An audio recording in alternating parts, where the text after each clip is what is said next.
Whereas like just quickly to recap here, sex, devotion, love, support, but like time, space, continuum very much is what people need to keep themselves intact and not sort of race ahead of time like something well outside of their own sanctification, the gravity. If you're looking after yourself, things of a sexual nature, like a devotion, sort of takes it to a left field, right field responsibility. When you want to conform to your spaces, you better sort of get the detailed analysis or the detail right so that you sort of know that it's more of a genuine article to have everything up front that you know so that it doesn't sort of catch you unaware or bite you on the ass. If you only ever had to put up with the stink of some people, that just could just be circumstantial because of the state of their everything. Everything sort of could require something better. But if you got something like charismatic people that are very sort of suspiciously sort of too private, too friendly, too nice, then you know it's not to your benefit to sort of get involved with people that aren't necessarily going your way. Like the sex, devotion, love, affection, but knowing that you're sort of accountable for everything you do in life, time and space is so acquired, or required, should I say, for all aspiring minds alike. So like the gravity of a situation, albeit the fact that you need sufficient space in which to regulate. You need sufficient time in which to do so.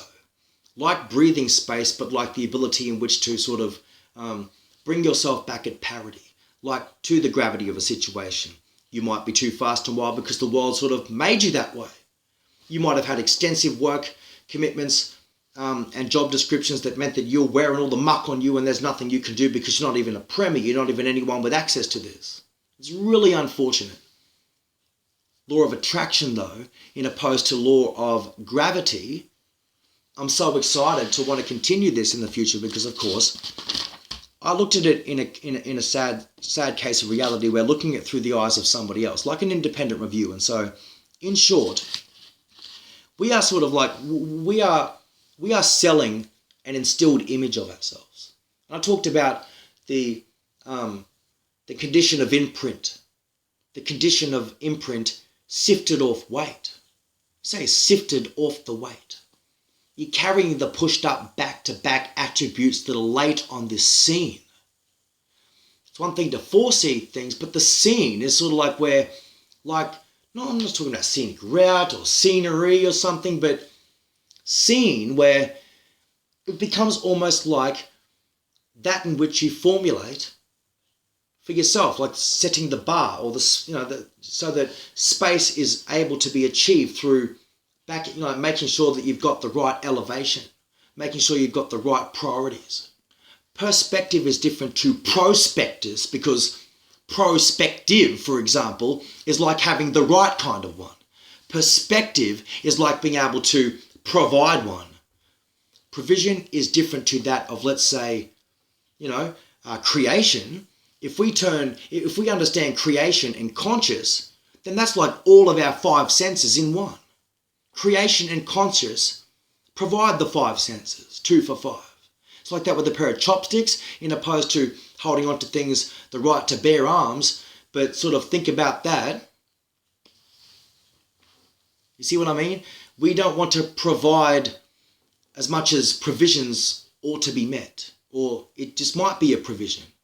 If we are conscious of that in which we create, like the gravity and like everything, condition of imprint sifted off weight, you can't understand rhythm from regime, but you have to be able to at least clock up the time and space to be able to say, at least I've done it once, you do it again. If you've never done something once in your life, I assure you that you need to restore that. And don't be talking about the gravity of people's circumstances, saying that why are you supposed to see the world through somebody else's eyes when you're really only supposed to be learning the world through your own mistakes? See? And that can mean that you're only, why are you supposed to see the world through somebody else's takes?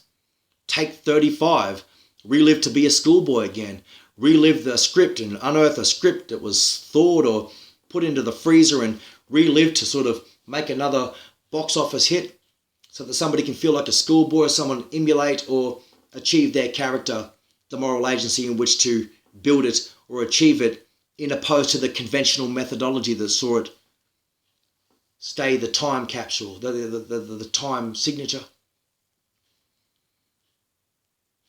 I'm sure that if we had a developing world at rest, we would always forever process things and go on with it. We're not doing that because, of course, we want to aspire to be like other people.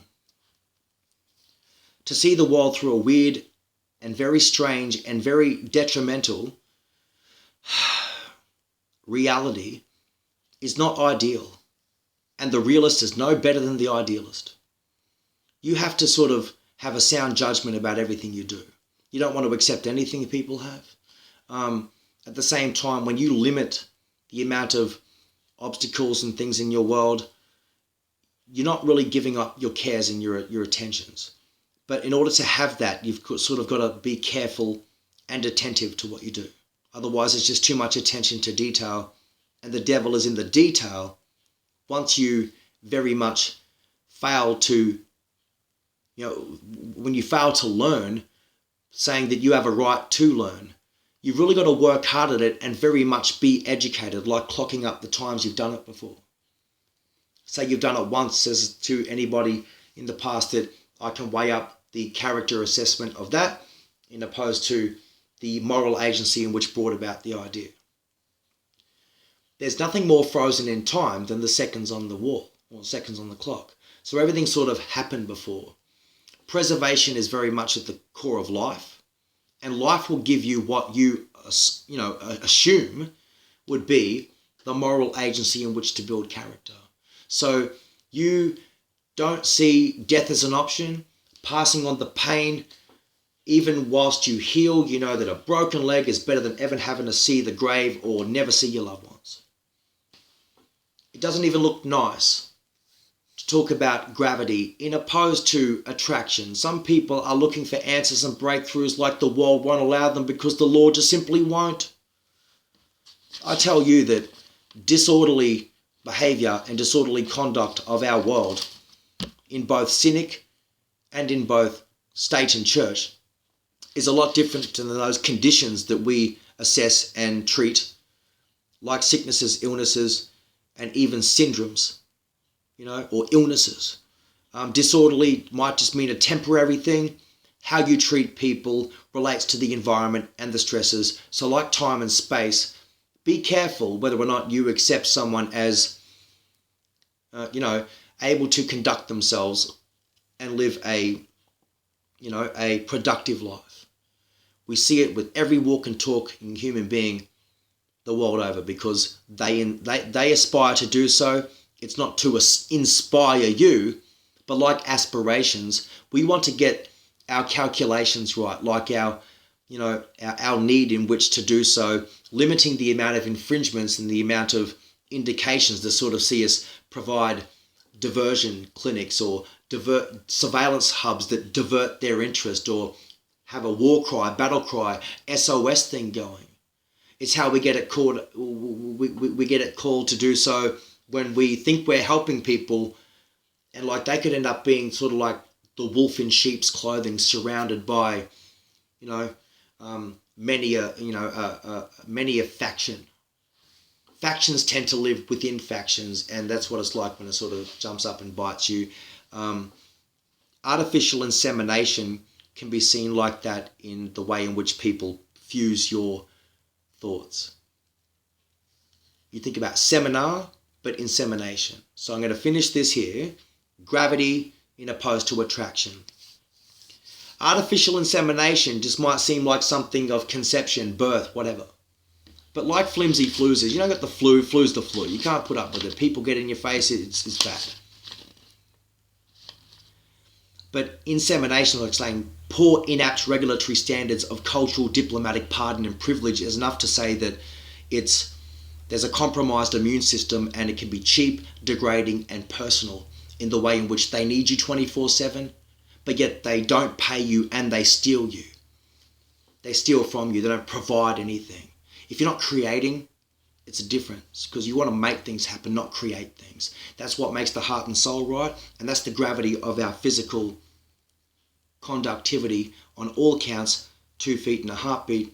Ultimately, the law of gravity is half of the battle when you talk about the need in which to restorate and bring peace and modify. So that when you sort of modify, you are very much fortifying and strengthening. But you got to do it the right way. Be punctual and provide. The gravity has to establish itself, not with overestimates, but to stick to the tree trunk sort of and the basis of conformity, and stay away from the niggling little affairs like those twigs, and just keep well within your parameters and your thinking. Because of course you don't want to take it to an area of attraction. Always provide the gravity, and gratuity goes such a long way. There's little things, gratitude are those little things, and they go such a long way. So I thank you for listening to me, and I'm really sort of suffering at the moment with the flu or whatnot like that. But of course I will get over this tomorrow. So it's really hard, but it's beneficial because I've learnt a lot, and I want to get back to this. I'll try to post this, and until next time, I hope to spend more time getting into this, because this is something I'm going to write. I'm going to write a complete. I'm going to put this into a time capsule. It's brilliant. I can just elaborate on this, and for everyone's benefit, and I'll be happy to do so. So thank you. Until next time, Damien McCracken. I look forward to speaking even to myself and refreshing these notes. So good luck with everything, and I hope you find yourselves achieving great things too.